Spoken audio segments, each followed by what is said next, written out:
Hi hello friends, ఈరోజు మన ఛానల్లో వెరీ డిఫరెంట్ రెసిపీ ఇడ్లీతో ఉప్మాని రెడీ చేసి చూపించబోతున్నాను. ఇది వెరీ డిఫరెంట్ టిఫిన్ రెసిపీ అన్నమాట. ఈ టిఫిన్ రెసిపీని ఒక్కసారి నేను చూపించిన విధంగా మీరు కనుక చేసుకు తిన్నారంటే చాలా టేస్టీగా ఉంటుంది. చూస్తున్నారు కదా, చూస్తుంటేనే చాలా కలర్ఫుల్గా కనిపిస్తుంది కదా. చాలా ఎమ్మీ అండ్ టేస్టీ అయిన ఈ ఉప్మా రెసిపీని ఇప్పుడు మనం ఇడ్లీలతో చేసుకోబోతున్నాం. ఇంకెందుకు లేట్, వీడియోలోకి వెళ్ళిపోదాం. ముందుగా మనం 2 ఉల్లిపాయల్ని చిన్న చిన్న ముక్కలుగా కట్ చేసుకోవాలి. ఒక పచ్చిమిర్చిని చిన్న ముక్కలుగా కట్ చేసుకోవాలి. ఇంకా చిన్న అల్లం ముక్కని చిన్న చిన్న పీసెస్గా కట్ చేసుకోవాలి. ఒక నిమ్మకాయని 2 వదలుగా చేసుకొని పెట్టుకోండి. నేనైతే మార్నింగ్ మిగిలిన ఇడ్లీలని ఈవినింగ్ ఉప్మాగా చేసుకుంటున్నాను. అలాగే నేను 3 ఇడ్లీలు మిగిలినవి, 3 కూడా నేను మెత్తగా చేసుకొని, అంటే స్మాష్ చేసుకోవాలి, నలుపుకోవాలన్నమాట. చేతితో ఇట్లా నలిపేసుకుంటే ఊరినే పొడి పొడిగా అయిపోతుంది. పొడి పొడిగా చేసేసుకున్న తర్వాత ఒక పక్కన ఉంచుకోండి. ఇప్పుడు మనం తాలింపు పెట్టుకోవడానికి ముందుగా బాండీ పెట్టుకొని, అంటే చిన్నది అయినా కూడా పర్వాలేదు, ఎక్కువ ఇడ్లీలు అయితే కొంచెం పెద్దది పెట్టుకోండి. నేనైతే 3 ఇడ్లీలు కాబట్టి చిన్న ప్యాన్ పెట్టుకున్నాను. అలాగే ప్యాన్లో కొంచెం వేడెక్కిన తర్వాత 2 టేబుల్ స్పూన్స్ ఆయిల్ వేసుకోండి. ఆయిల్ అనేది ఎక్కువగా పట్టదు, కొద్దిగా ఆయిల్ వేసుకుని తాలింపు దినుసుల్ని యాడ్ చేసుకోండి. తాలింపు దినుసులు అంటే జీలకర్ర, ఆవాలు, మినపప్పు, పచ్చిశనగపప్పు వేసుకోవచ్చు. నా దగ్గర పచ్చిశనగపప్పు లేవు కాబట్టి వీడియో తీసేప్పుడు నేను పచ్చిశనగపప్పు యాడ్ చేయలేదు. మీరు పచ్చిశనగపప్పు వేసుకోండి.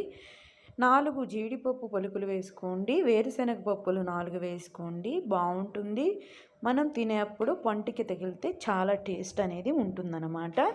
ఇప్పుడు ముందుగా మనం కట్ చేసుకు పెట్టుకున్నాం కదా, ఉల్లిపాయ ముక్కలు 2, పచ్చిమిర్చి 1 చిన్న చిన్నగా, అవి కూడా యాడ్ చేసుకుని వేసుకుని, ఒక ఎండుమిరపకాయని 2 రెబ్బలుగా తుంచుకొని యాడ్ చేసుకోండి.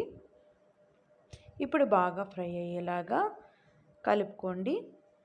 ఉల్లిపాయ ముక్కలు అనేవి పచ్చి వాసన పోయేంత వరకు వేపుకోండి. అలాగే కొంచెం మనం ఇంతకుముందే ఇడ్లీలో ఉప్పు వేసి ఉంటాం కాబట్టి లైట్గా ఉప్పు అనేది యాడ్ చేసుకోండి. ఇంకా చిటికెడు పసుపుని కూడా యాడ్ చేసుకుని బాగా కలుపుకోండి.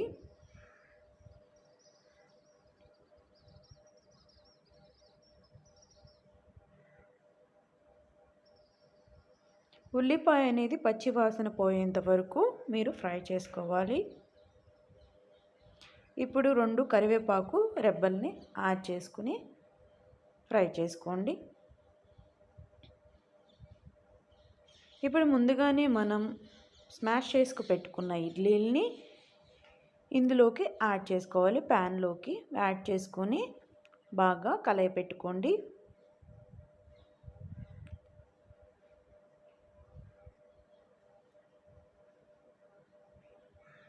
ఇప్పుడు ఇందులోకి మనం ముందుగా 2 నిమ్మకాయ ముక్కల్ని కట్ చేసుకున్నాం కదా, అందులో నుంచి ఒక నిమ్మకాయని తీసుకొని నేను పిండుకుంటున్నాను. లాస్ట్లో యాడ్ చేసుకోండి, లేదంటే చేదొస్తుందన్నమాట. లాస్ట్లో మీరు దించబోయే ముందు యాడ్ చేసేసుకోండి, ఓకేనా. చూసారా ఫ్రెండ్స్, ఎంత కలర్ఫుల్గా కనిపిస్తుందో మనం చేసుకున్న ఇడ్లీ ఉప్మా. చాలా అంటే చాలా టేస్టీగా ఉంది. నేను తిన్నప్పుడు మీరు కూడా మీ ఇంట్లో నేను చూపించిన విధంగా చేసుకోండి.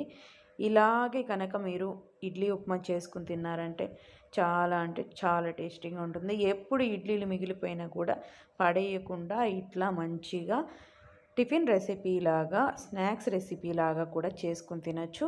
నా వీడియో కనుక మీకు నచ్చినట్లయితే లైక్ చేసి నా ఛానల్ని సబ్స్క్రైబ్ చేసి